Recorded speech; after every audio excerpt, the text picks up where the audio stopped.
Guess what, folks? The Odysseus lunar lander just touched down on the moon, and it's got a quirky twist. It's sideways. Yes, you heard it right. This history-making event, aiming to be the first US and private lunar landing since 1972, took a literal turn and ended up tilting on its side near the lunar South Pole. Now, what's the deal with the lander? Is it still kicking? Can we fix this cosmic oopsie?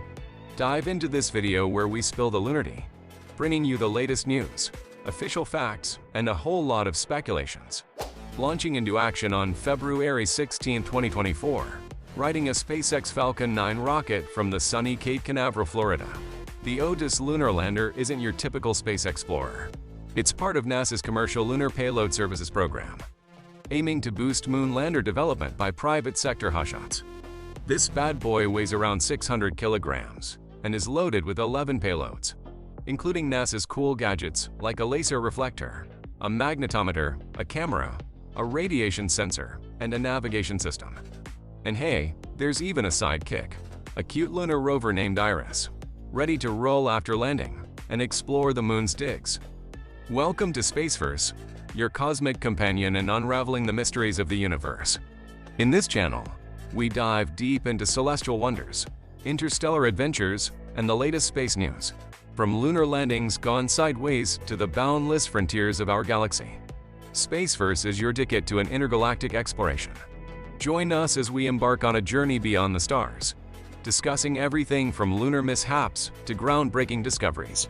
Don't miss out, subscribe, hit the bell icon, and let the cosmic adventure begin. The trip to the moon spanned approximately 6 days, during which the lander executed various orbit adjustments and maneuvers. On February 22, 2024, it initiated its final descent to the lunar surface, aiming for a landing spot near the Shackleton crater at the lunar South Pole. This area is particularly intriguing for lunar exploration due to its unique mix of permanent darkness and sunlight, potentially harboring water, ice, and other valuable resources. The descent was carried out autonomously, utilizing its onboard sensors and thrusters for navigation and acceleration. Simultaneously, it beamed live video and telemetry data to Earth through a relay satellite orbiting the moon. However, things took an unexpected turn in the last moments of the descent. As per the data and images received from the lander, it encountered an obstacle on the lunar surface, leading to a bounce and a subsequent rollover. It eventually tipped over about 30 meters away from its planned landing spot.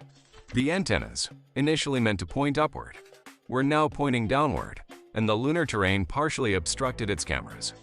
The rover Iris found itself trapped inside the lander, unable to deploy. Additionally, some landing legs suffered damage, exposing certain payloads to the harsh lunar conditions. Despite the unconventional sideways landing, the lander managed to avoid complete catastrophe. In fact, several positive aspects of the lander's predicament sparked hope among the mission team and the lunar community. Foremost was the resilience of the lander. It not only survived the landing, but continued functioning and maintaining communication with Earth. The power system, comprised of solar panels and batteries, persisted, supplying sufficient energy to operate the lander's systems and payloads. Additionally, the thermal control system, responsible for regulating the lander's temperature, proved effective in keeping it within safe limits.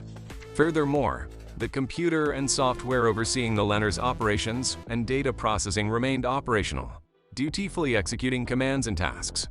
Another positive note was that a significant portion of the lander's payloads, including the NASA instruments, remained functional and exposed to the lunar environment.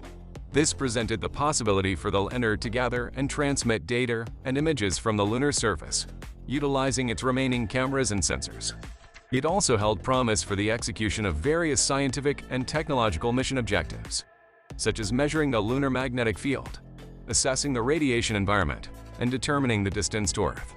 Notably, the inclusion of a laser reflector on the lander opened up the potential for collaboration with other spacecraft and telescopes to precisely measure the lander's position and its orbit around the moon. On a positive note, the third favorable aspect was that the lander's sideways orientation didn't hinder its communication with Earth. Through its relay satellite, NovaLink, it adeptly sent and received data and commands to and from the Mission Control Center in Houston, Texas.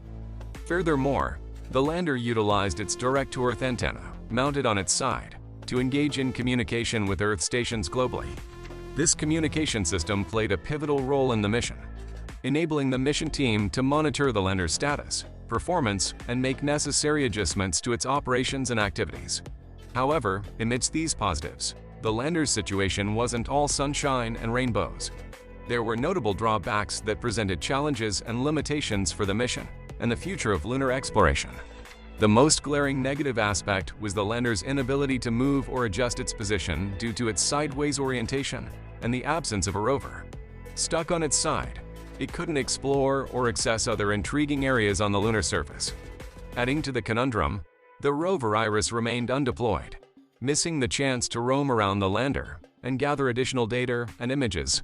This situation severely curtailed mobility and exploration capabilities, leaving the lander's potential under-realized.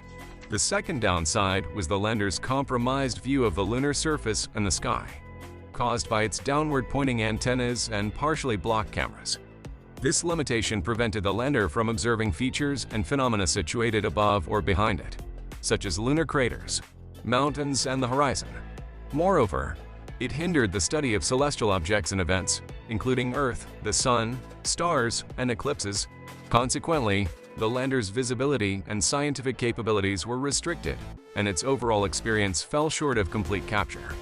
The third drawback was the lander's limited lifespan, determined by its reliance on solar power and thermal control.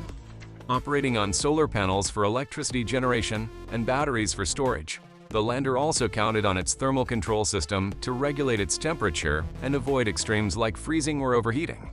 Unfortunately, the solar panels and thermal control system, initially designed for a vertical orientation, were not optimized for the sideways position. This led to decreased efficiency in the solar panels, increased exposure to the sun, and a less effective and balanced thermal control system. Consequently, the power and thermal systems suffered degradation, compromising the lander's operational capabilities. In summary, the Odysseus lunar lander stands as both a remarkable achievement and a poignant mishap. While securing its place in history as the first U.S. and private lunar landing since 1972, the Lunar Odyssey took an unexpected turn, resulting in a sideways tilt after touching down near the lunar South Pole on a rocky terrain. Faced with numerous challenges and limitations, the lander's situation raises questions. Can it still serve a purpose in its sideways state, or is there a way to restore its vertical position? What do you believe are the implications and lessons for the future of lunar exploration? And that's it. Thanks for joining us on this cosmic escapade at Spaceverse. If you enjoyed our interstellar journey and want to stay updated on all things space, don't forget to subscribe, like this video, and hit that bell icon. Your cosmic curiosity fuels our exploration, and we can't wait to share more astronomical wonders with you. Until next time, keep reaching for the stars.